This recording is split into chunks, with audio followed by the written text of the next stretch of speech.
വനനിയമ ഭേദഗതി ബില്ലിൽ നിന്നും സർക്കാർ പിന്മാറിയത് UDF പ്രക്ഷോഭം ഭയന്നാണെന്ന് കൺവീനർ MM ഹസൻ. കണ്ണൂരിൽ മാധ്യമപ്രവർത്തകരോട് സംസാരിക്കുകയായിരുന്നു അദ്ദേഹം.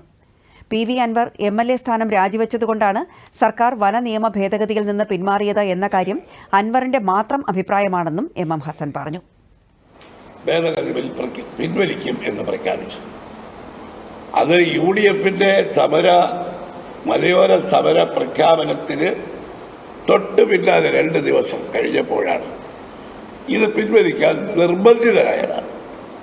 കാരണം എല്ലാ ക്രൈസ്തവ സഭകൾ സമരരംഗത്തുണ്ടായിരുന്നു, കർഷക സംഘടനകൾ സമരരംഗത്തുണ്ടായിരുന്നു.